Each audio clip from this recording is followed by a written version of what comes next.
Hello friends, स्वागत है आप सभी का आपके अपने यूट्यूब चैनल लर्निंग नीड पे। और जितने भी लोग जुड़ चुके हैं सबको गुड इवनिंग।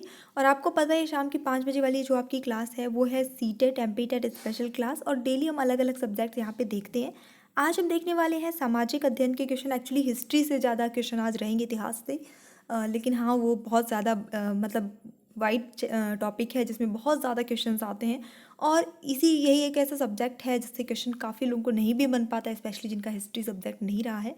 चलिए स्टार्ट करेंगे। जितने भी लोग जुड़ चुके हैं लाइव चैट पे रिप्लाई करने के लिए रेडी हो जाइए। और अगर आपने अभी तक चैनल को सब्सक्राइब नहीं किया है तो कर दीजिएगा। आज का जो पहला प्रश्न है वो है हड़प्पा सभ्यता में प्रचलित फेयंस, इसके संबंध में क्या सत्य नहीं है, जो गलत है वो बताना है आपको। यह कृत्रिम रूप से तैयार किया जाता था। बालू या स्फटिक के चूर्ण को गोंद में मिलाकर इसे बनाया जाता था। इसका उपयोग हथियार बनाने में किया जाता था। इससे मनके, चूड़ियाँ अथा मतलब छोटे बर्तन, ये सारी चीज़ें बनती थी।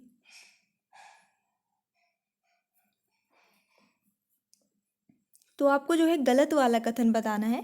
तो ऑप्शन नंबर यहाँ पे 3 जो है वो गलत हो जाता है कि इसका उपयोग हथियार बनाने में किया जाता था। ये सरासर गलत है। वैसे भी आपका जो फोर्थ वाला ऑप्शन है वो बता रहा है कि इसका यूज़ किस चीज़ के लिए किया जाता था। तो ऑप्शन नंबर यहाँ पे बी ही जो है वो आपका गलत होता था। फेयंस जो है ये बालू मिट्टी, स्फटिक के चूर्ण को गोंद में मिला के तैयार करते थे। चूड़ियाँ हैं, खेल खिलौने हैं, बर्तन हैं, सजावट के छोटे मोटे सामान हैं, वो सारी चीज़ों के लिए यूज़ किया जाता था। महात्मा बुद्ध से संबंधित लगभग सभी स्थलों पर स्तूप, विहार, चैत्य तथा अन्य स्मारक बनाए गए थे।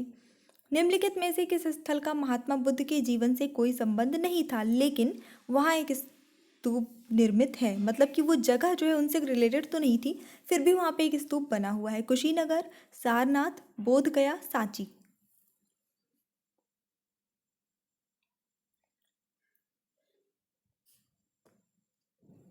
तो चलिए देख लेते हैं यहाँ पे जो सही उत्तर हो जाता है इस प्रश्न के लिए वो हो जाता है ऑप्शन नंबर 4, सांची। ठीक है, बाकी हर जगह से तो उनका संबंध था ही, जाहिर सी बात है। गौतम बुद्ध जी का देखिए, वो बोध गया के नीचे वृक्ष के पीपल के नीचे जो है उनको ज्ञान प्राप्त हुआ था। सारनाथ में उन्होंने अपना पहला उपदेश दिया था। कुशीनगर में उनकी मृत्यु हुई थी। लेकिन ये जो मध्य प्रदेश में है सांची, इनका यहाँ पे स्तूप तो है, लेकिन सांची का स्तूप बहुत फेमस है, पर कोई संबंध नहीं रहा है गौतम बुद्ध के जीवन से। अशोक के ज़्यादातर अभिलेख ब्लैंक और देवनागरी लिपि में हैं। मतलब कि अशोक के ज़्यादातर अभिलेख जो है एक तो देवनागरी और दूसरा कौन सी भाषा में है? आर्मेइक भाषा, प्राकृत भाषा, यूनानी भाषा या पाली भाषा?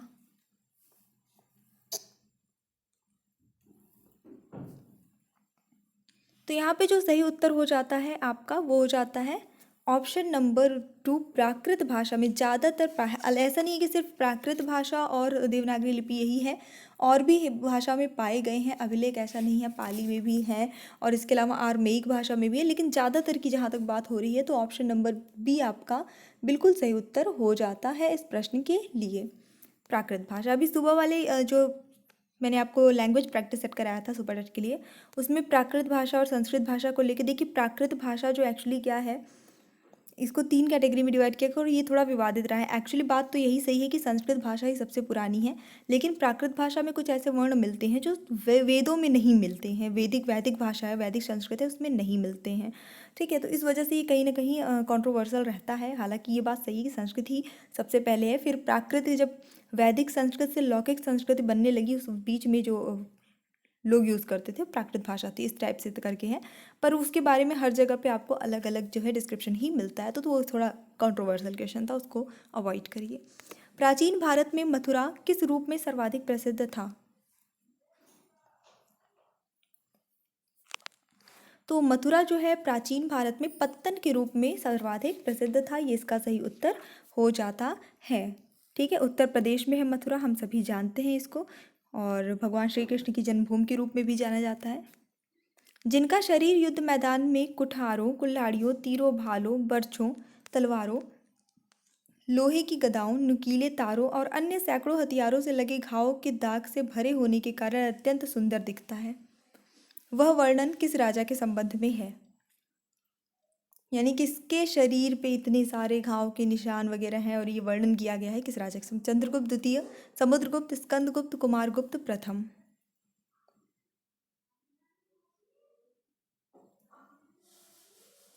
तो यहाँ पे जो सही उत्तर होता है आपका वो ऑप्शन नंबर बी हो जाता है, समुद्रगुप्त। और ये लिखा है, ये पंक्तियाँ किसने वर्णित की हैं, हरिसेन ने की है, ठीक है। और उन्होंने ये कहा है कि ऐसा कोई गुण नहीं है जो समुद्रगुप्त में विद्यमान ना हो, इसके अलावा बाकी सारी चीज़ें भी उन्होंने यही जो यहाँ डिस्क्रिप्शन है वो सारी चीज़ें भी बोली हैं। नेक्स्ट देखेंगे, 505 ईस्वी में लिखी अपनी पुस्तक में किस ज्योतिष शास्त्री ने खगोल की 5 कृतियों पैतामह, रोमक, पॉलिस, वशिष्ठ और सूर्य का विवरण दिया है? आर्यभट्ट, बाणभट्ट, वराहमिहिर या वाग्भट?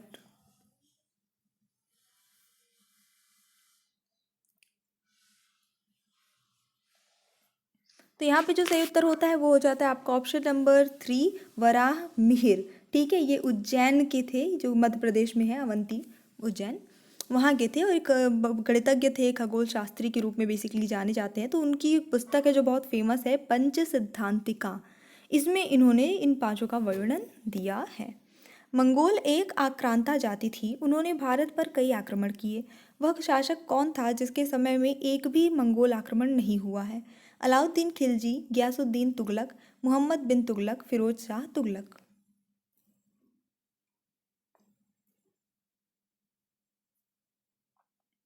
तो यहाँ पे जो सही उत्तर हो जाता है फिरोज शाह तुगलक, इनके शासनकाल में एक भी मंगोल आक्रमण नहीं हुआ है। मेवाड़ के शासक राणा कुंभा ने किसे पराजित करने के उपरांत विजय स्तंभ बनवाया था? आपके ऑप्शन सामने है, फटाफट से देख लीजिए और गैस कर लीजिए। वीडियो को लाइक ज़रूर करिएगा प्लीज़, आपके लाइक से बहुत मोटिवेशन मिलता है, अच्छा लगता है तो कर दिया करिए। आपको बस एक लाइक ही तो करना है। खैर चलिए देख लेते हैं इसके लिए जो आपका करेक्ट आंसर हो जाता है 98 के लिए, वो क्या होता है। सही उत्तर होता है इस प्रश्न के लिए ऑप्शन नंबर 1, यानी कि महमूद खिलजी को पराजित करने के उपरांत राणा कुंभा ने विजय स्तंभ बनवाया था। निर्माण कब हुआ था, कभी कभी ये पूछा जाता है, 1448 में, ठीक है, याद रखना है। नेक्स्ट देखेंगे, बहते जल और फव्वारों के साथ सुशोभित बाग जिन्हें चार बाग कहा जाता है, इसका चलन भारत में किसने किया? हुमायूं ने, बाबर ने, अकबर ने या औरंगजेब ने?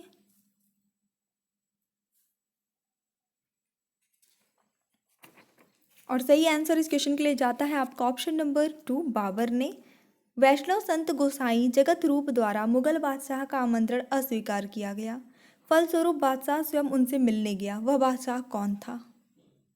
वह मुगल बादशाह कौन था जो वैष्णव संत गोसाई से खुद मिलने गए, क्योंकि उन्होंने उनका आमंत्रण अस्वीकार कर दिया था?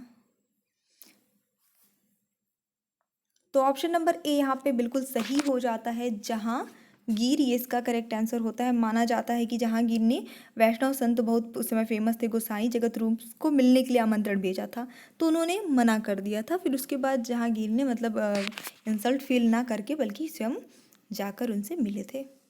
पानीपत के तृतीय युद्ध के संबंध में कौन सा कथन असत्य है, मतलब गलत कथन बताना है? यह अफगानों एवं मराठों के बीच हुआ था, यह युद्ध 14 जून 1761 में लड़ा गया था, सदाशिव भाऊ व विश्वास राव युद्ध में मारे गए, मराठों के लगभग 28,000 सैनिक मारे गए।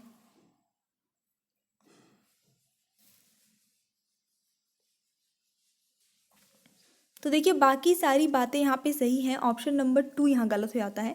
एक्चुअली ये युद्ध जो है 14 जनवरी 1761 में लड़ा गया था, ना कि 14 जून। तो करेक्ट आंसर आपका क्या हुआ, ऑप्शन नंबर 2। याद रखनी है डेट भी, 14 जून, सॉरी जनवरी को, नॉट जून।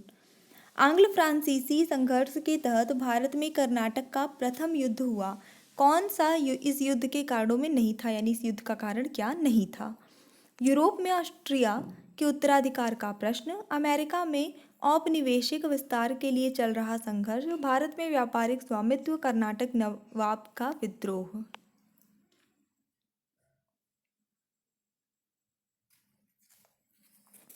और चलिए देखेंगे इस प्रश्न के लिए सही उत्तर होता है आपका ऑप्शन नंबर 4, कर्नाटक नवाब का विद्रोह इसके कारण के अंतर्गत नहीं आता है, बाकी के तीनों इसके कारण रहे हैं।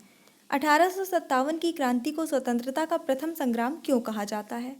क्योंकि क्रांति का संबंध किसी एक संप्रदाय से नहीं था, यह क्रांति अंग्रेजों को भारत से बाहर निकालने हेतु थी, इसमें राजा, सैनिक, जनता सभी ने भाग लिया था, या फिर इन सभी कारणों से? तो बिल्कुल बिल्कुल जितने भी लोगों ने गेस किया ऑप्शन नंबर 4 बिल्कुल सही है, इन सभी कारणों से डी ऑप्शन सही होता है। निम्नलिखित में से किन क्रांतिकारियों ने यूएसए में यूनाइटेड इंडिया हाउस स्थापित किया था? तारकनाथ दास तथा जीडी कुमार, रामनाथपुरी एवं वीर सावरकर, हरनाम सिंह एवं भगवान सिंह, लाला हरदयाल एवं भगत सिंह। तो चलिए देखेंगे उत्तर यहाँ क्या सही होता है आपका। ऑप्शन नंबर 1 यहाँ पे सही हो जाता है, तारकनाथ दास तथा GD Kumar. United India house यहाँ पे इन लोगों ने यूएसए में स्थापित किया था। ठीक है, और कब किया था? अगर ये आता है तो 1910 में किया था, याद रखना है। चलिए देख लेंगे अगला प्रश्न। क्रमबद्ध कीजिए, इसे आपको एक क्रम में लगाना है स्टार्टिंग से लास्ट तक में, कि पहले क्या हुआ, फिर क्या हुआ, फिर क्या हुआ, ऐसा करके फटाफट से देख लीजिए। CR formula, cabinet mission, Gandhi Jinnah समझौता, वेवेल प्लान।